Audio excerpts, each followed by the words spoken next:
بسم اللہ الرحمن الرحیم۔ قرب قیامت کا زمانہ ہے، طرح طرح کے فتنے ہیں۔ اللہ تعالیٰ سب کو صحیح سمجھ عطا فرمائے، ہر طرح کے فتنوں سے بچائیں۔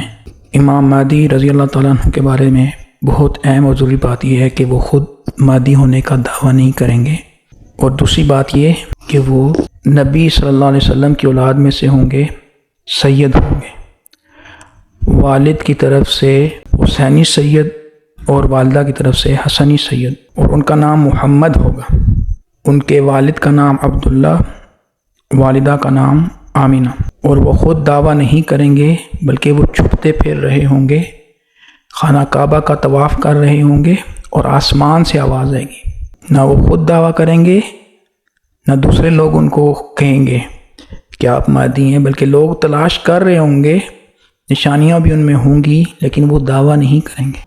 آسمان سے آواز آئے گی، ھذا خلیفۃ اللہ مہدی، اور وہاں پہ موجود تمام افراد سب لوگ سن لیں گے، اور امام مہدی رضی اللہ تعالیٰ عنہ کے ظہور کے ساتھ ہی دنیا کے موجودہ سارے نظام بدل جائیں گے۔ اہل علم، اہل نظر حضرات ان سب چیزوں پہ نظر رکھے ہوئے ہیں، اس لیے کسی کو پریشان ہونے کی، فکر کرنے کی ضرورت نہیں ہے۔ اگر کسی کو خواب نظر بھی آتے ہیں تو وہ علماء کرام سے، اہل حق علماء کرام سے، بزرگان دین سے، جو واقعی دین کی گہری سمجھ رکھتے ہیں اور اللہ تعالیٰ نے انہیں علم سے نوازا ہے، واقعی موجودہ حالات پر گہری نظر ہے، کسی بھی مستند بزرگ سے اپنے خوابوں کا ذکر کریں اور صرف خوابوں پر بھروسہ نہ کریں۔ اگر کسی نے خواب دیکھا بھی ہو تو ان خوابوں میں بہت سے اشارے ہوتے ہیں، تو سب سے پہلے اپنی اصلاح کی طرف سب کو توجہ کرنی چاہیے۔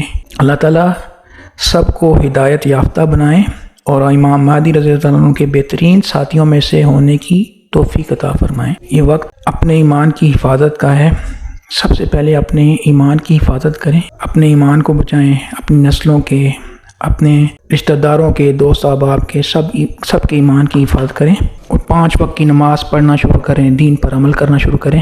تو اگر کسی کو خواب بھی نظر آتے ہیں تو خوابوں کی وجہ سے پریشان نہیں ہونا، یہ خواب ہی تھے جنہوں نے بہت سے لوگوں کو گمراہ کیا، مرزا قادیانی اور اس سے پہلے بھی، بعد میں بھی بہت سے لوگ جو گمراہ ہوئے۔ تو صرف خوابوں پر بھروسہ نہیں کیا جاتا، خواب کے ساتھ ساتھ بیداری کی حالت بھی درست کی جاتی ہے، اس لیے کسی کو فکر کرنے کی، پریشان ہونے کی ضرورت نہیں ہے۔ امام مہدی جب آئیں گے سب کو پتہ چل جائے گا۔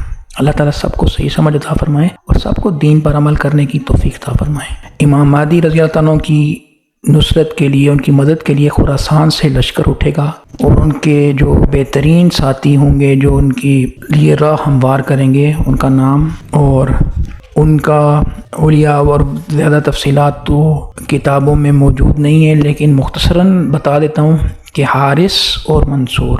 حارث وہ جو اپنے مال کے ذریعے امت کی اعانت فرمائیں گے، اور منصور وہ جو جنگی چالوں کے ماہر ہوں گے۔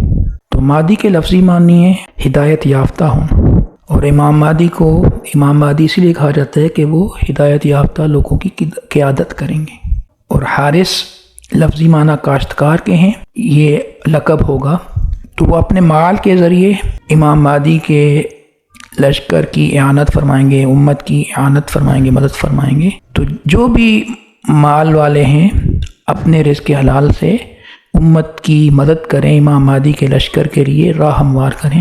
اور منصور جس کے ساتھ اللہ کی مدد ہو، تو جس کے ساتھ اللہ کی مدد ہو اور جنگی چالوں کے ماہر ہوں گے، دوسری چیز یہ بھی ہے، جس کے ساتھ اللہ کی مدد ہو وہ منصور ہے، لیکن یہ جو خاص عہدہ ہے یہ خاص شخص کے متعلق ہے، اس لیے کسی کو پریشان ہونے کی ضرورت نہیں ہے۔ کون حارث ہے، کون منصور ہے، کون مہدی ہے، سب کا کام ہے راہ ہدایت پر چلنے کی کوشش کرنا، اور اپنے مال کے ذریعے اور اپنی مہارتوں کے ذریعے جو بھی اللہ نے عطا کی ہیں ان کے ذریعے امت کی مدد کرنا۔ ناموں اور عہدوں کے چکر میں پڑنے کی کسی کو ضرورت نہیں۔ جس سے اللہ نے کام لینا ہے اللہ ان سے کام لیں گے، اللہ نے کام لیا آئندہ بھی لیں گے۔ اللہ پاک سب کو ہدایت عطا فرمائے اور ہر طرح کے فتنوں سے حفاظت فرمائے۔ جو اس وقت اہم ترین معاملات ہیں وہ کیا؟ امام مہدی رضی اللہ عنہ کے لشکر کے لیے راہ ہموار کرنا۔ تو اس کے لیے ہر فرد، امت کا ہر فرد اپنے آپ کو تیار کرے، کیونکہ موجودہ حالات میں بھی اپنے ایمان کی حفاظت کرنا بہت مشکل ہے، تو آگے تو اس سے بڑے بڑے معاملات آئیں گے۔ تو اپنے آپ کو دین کے اندر سب پختہ کریں، اللہ تعالیٰ سب کو ہر طرح کے فتنوں سے حفاظت فرمائے، محفوظ فرمائے۔ وَأَنْتُمُ الْأَعْلَوْنَ إِن كُنتُم مُؤْمِنِينَ۔